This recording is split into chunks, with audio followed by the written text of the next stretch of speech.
What I want to begin with as I was reading this is you came into poetry. I mean, you already, as a student, you were writing and you were pursuing literature and poetry. But the book came a little late, did it, in 2020? So, what took you so long? Was it? So, you may have a better answer. First of all, good evening to all. It's my pleasure to have you around to so enlightened minds to interact with. And thank you, Ms. Gayatri Majumdar, for giving me an opportunity of interacting and for the kind words that you read out. The question number one is not like examination I'll answer. I'll answer a little beat around the bush so that we'll reach finally there.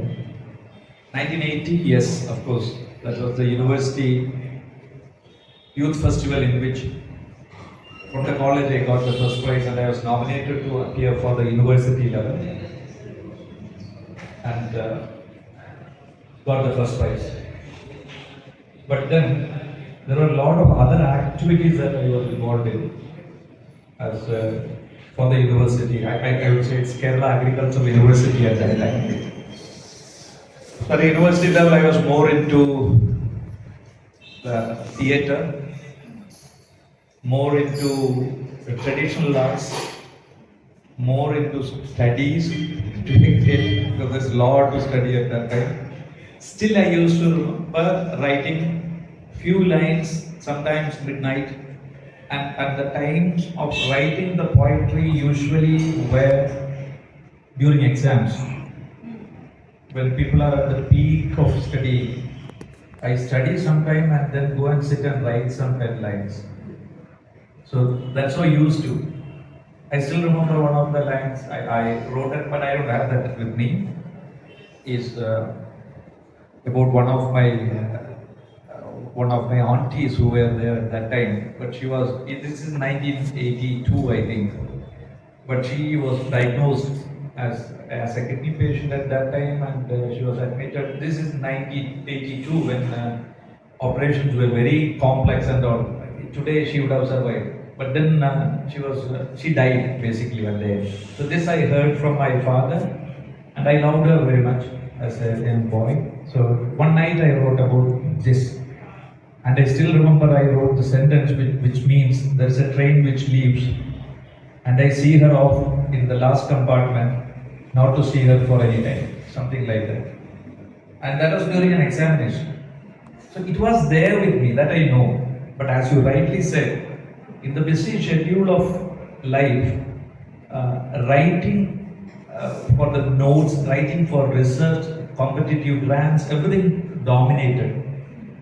And then slowly, when I became director for the founder director for Kerala in 2011, I got this habit of that midnight writing which I got during exams. I feel when you are more stressed with things, I have some way of getting it outletted by writing something. I understood that. You go with the minister and then you have a discussion and you go to a secretary and he says, okay, it will take half an hour. That half an hour will be 1 hour. So what to do? I just take my diary and start writing. It was actually a time. People feel that it's time killing, but for me it was a pleasure basically of writing. But it's not. It's only the seeds or the lines that we feel like that we write. It has to be modified. It has to be modified. But that I may not get time. That's the only thing. So finally, what happened was my first book was on essays, still not poems. So those were called as STRANDOM essays. That is live, learn, change. So that's a collection of my short essays on present, how the world moves and what is it likely to move and what's the change that is expected, and how not to resist it but to adapt it and to move ahead with.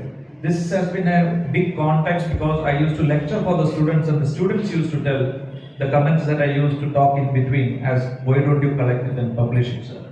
And that's the pressure in which actually I started writing that. That also took a lot of time and at that time Miss Swarnambika was there She was my artwork, even for the first one. Yeah, she did that work. But both of us were not very happy with that artwork because I was not very keen on the artwork in that. Essays itself will explain. So that's how that first book was published with all those ones. So to get back to that work and all those things were happening, but it is there somewhere with us. That's what I feel. Hope it is okay.